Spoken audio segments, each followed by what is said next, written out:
Welcome back to the Team to Beat Miami Heat podcast, your one-stop shop for daily Miami Heat content. This is the post-game show. The Miami Heat just defeated the Cleveland Cavaliers 122-113 at the Kaseya Center. Huge win for the Miami Heat. They beat the Cavs after playing on a back-to-back on the second night of a back-to-back against the number one team in the NBA, best record, 21-3. Cavaliers went 15-0, only the fourth team in NBA history to start off 15-0. Somehow have lost to the Hawks 2 times out of their 3 losses. They've lost 4 games now. And this was a huge victory for the Miami Heat. This is like a momentum swinging type of game, especially when we've talked about how the Miami Heat schedule, up and coming schedule, is very difficult. And right now the Heat are on a 3-game win streak, their first 3-game win streak of the season. First time they're 2 games above 500. They're 12-10. And this was a game that was great from the start. So the Miami Heat played very well tonight. Offensively, this team is just turning the corner. They're figuring it out somehow. Duncan Robinson, Tyler Herro, they're looking like one of the best duos and backcourts in the NBA, which is insane to say. The starting lineup of those two with Jimmy, Bam, and Haywood now are 7-2. So that starting lineup has been great. And Terry Rozier has been playing decent off the bench. Obviously, the last few games, he's been playing a little bit better. And Drew Smith has come to save this Miami Heat team. Drew Smith is now closing. He's getting those closing minutes, just like Jaime Jaquez last year did as a rookie. He's coming in there. It's between him and Haywood that are going to need to be closing at all times, because those are our 2 most active, tenacious, and best defenders on the team, dare I say, after obviously Bam Adebayo, who's our overall best defensive player. But Drew is just bringing in that energy and that hustle and that passion. And I'm proud because we had him on the podcast this preseason or this offseason, shall I say. Awesome dude, nice guy. And we're totally rooting for him. And he's in the rotation right now. He is leapfrog players like Alec Burks and Jay Rich. And Jaime Jaquez is getting less minutes. And he's in that sophomore slump.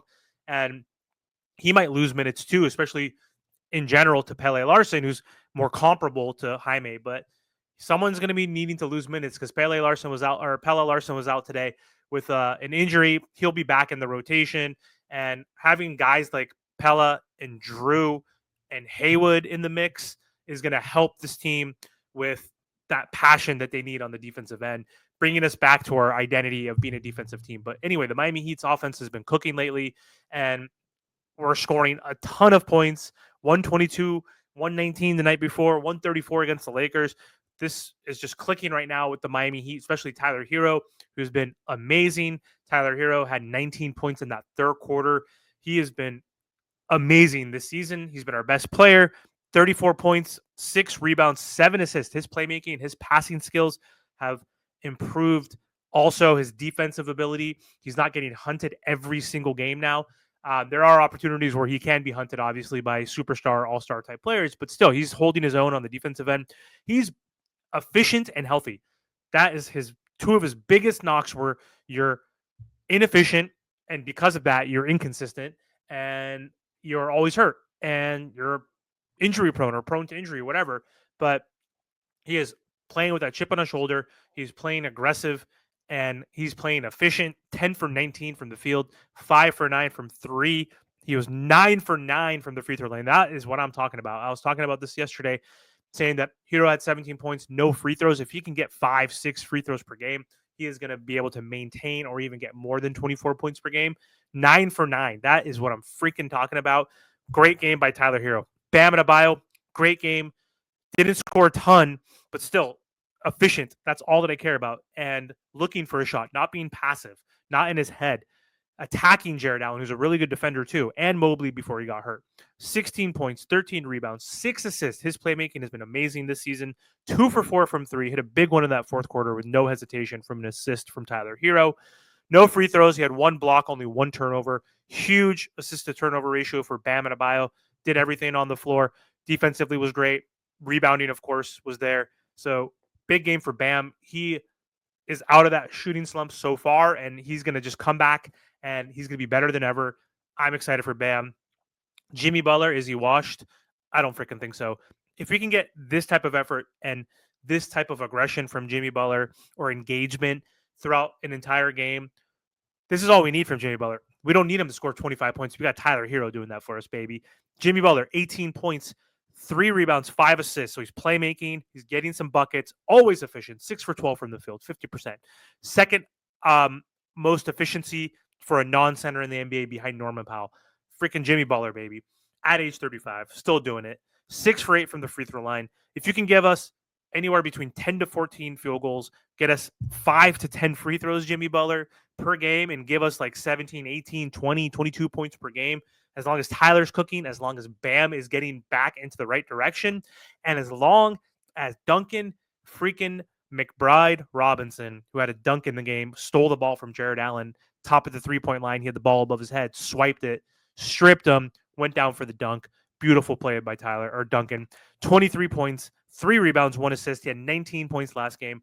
7 for 11 from the field, 4 for 6 from 3, 5 for 5 for the freaking free throw line, 1 steal and 1 turnover. Duncan Robinson and Tyler Herro are looking great. Duncan and Bam with that DHO and that chemistry is looking good. Jimmy is looking good with Tyler right now for the first time. And this is back-to-back games where Tyler, Jimmy, and Bam had a good game together. I was complaining about this earlier, and all the other content creators are saying the same thing. Only one of them was having a good game at a time. Sometimes 2 of them, never 3 of them. Now that is changing with this streak. We need to keep that up. Haywood Highsmith, 24 minutes, didn't do much. No points today. It was 0 for 2, but 5 rebounds, 1 assist.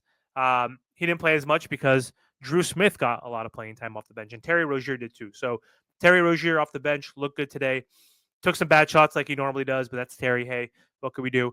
But 14 points, 9 rebounds, 3 assists, 6 for 14 from the field. Not bad. 2 for 5 from 3, 1 block, no turnovers. So Terry was good off the bench, and he missed some layups, that were kind of contested, but he could have made a couple of those, would have had 16 to 18 points. So if we can get 14 points, 15 points off the bench from Terry, that's huge. 9 rebounds for someone that small. That's amazing.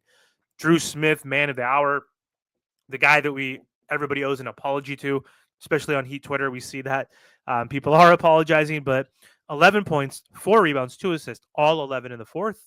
3 of those 4 rebounds, offensive rebounds, 2 in the last few minutes when the Heat were up by 10, to give the Miami Heat extra possessions, extra opportunities. Tyler missed a 3 off one of them, got the rebound again, and then was able to hit a 3 himself from an assist from Jimmy Butler. So huge play. 4 for 9 from the field, 3 for 6 from 3. No blocks, no steals, but still huge. Jaime, concerning, not looking the best, but 16 minutes, he got 4 points, 3 boards, 2 assists, 1 for 4 from the field, 0 for 2 from 3. You can't hit a free throw or a 3-pointer, excuse me. 2 for 2 from the free throw line. So, yeah, it's kind of concerning, but again, hey, we got Pella and we got a deep-ass team. Like, we're not even playing Jay Rich anymore. We're not even playing Burks. We're not even playing Jovic. Those are 3 guys. Plus, we're not playing Kevin Love much today. Thomas Bryant and Kevin Love combined for 12 minutes total. Khalil Ware's in the G League. Like, this Heat team is finally healthy and deep. And obviously, basketball, there's going to be times where players are going to be hot and actually playing really well, especially the role players I'm referring to mainly. And there's going to be weeks and times where they're going to be cold. We've seen that with Duncan. We've seen that with Terry. We've seen that with Jaime all season. We've seen that with Haywood and just whoever is a role player. I mean, we've seen that with Bam. Ideally, we need that to switch. And I think we have seen that switch with Bam Adebayo. But having this many players that can be called upon, and the whole UD cliche comment, stay ready so you don't have to get ready. Like, Alec Burks is going to play again, and he's going to give us like 4 or 5 3-pointers in a game on a given night here and there. We're going to see that. So he'll be ready. Jay Rich might be thrusted in there. Jovic might get time. Who knows? Khalil Ware might get called up in like a month and come back with that confidence, with that experience, and be in that rotation for Thomas Bryant and Kevin Love. Kevin Love, 5 minutes, just no shots, or 1 shot today. It was 0 for 1. Non-existent. But again, we have guys who can fit and fill in for other players. But either way, Jimmy, Bam, Tyler, huge game, huge victory for the Miami Heat, winning at home against the Cavs. Best team in the NBA, best record. I don't know if they're the actual best team, but best record in the NBA. Big win for the Miami Heat. That's 3 in a row. Miami Heat play against the Raptors Thursday. You have to win. Enjoy the next few days off. and it's at home versus the Raptors. Redeem yourself for losing to them. That's embarrassing. Pistons at Pistons on Monday, the 16th. Those are 2 games you have to win. We get on a 5-game winning streak. That changes the trajectory of our season. Thunder at home. That's going to be really tough, but you never know. If we're playing like we did against Cleveland and against the Lakers, we could win.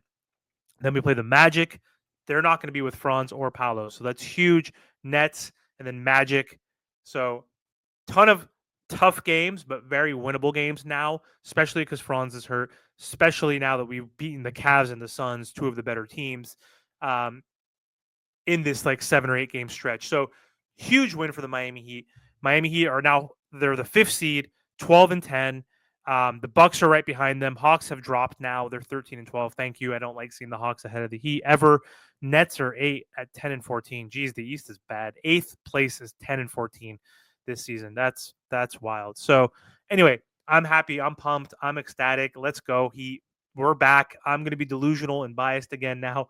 Where this team is frustrating because you never know. You never know. We could play and lose to the Raptors or the Pistons one night, and then we could beat the Cavs on the other night, the best team in the NBA. So Heat have finally beaten a team over 500, a team that's in the top 10 in offensive rating and defensive rating. We're 0-1 against those types of teams, Celtics. Now we're 1-1. But I think we're 5-6 now against teams that are 500 and above. So let's change that trajectory and keep going. So I'm happy. That's all I have to say. My Niners won today. The Heat have won today, so that's a good day so far. So anyway, if you guys are enjoying the content, I will be back with some more, obviously, every post game, and then obviously be covering any news or any updates or any rumors. So thanks for watching. Don't forget to subscribe to the channel.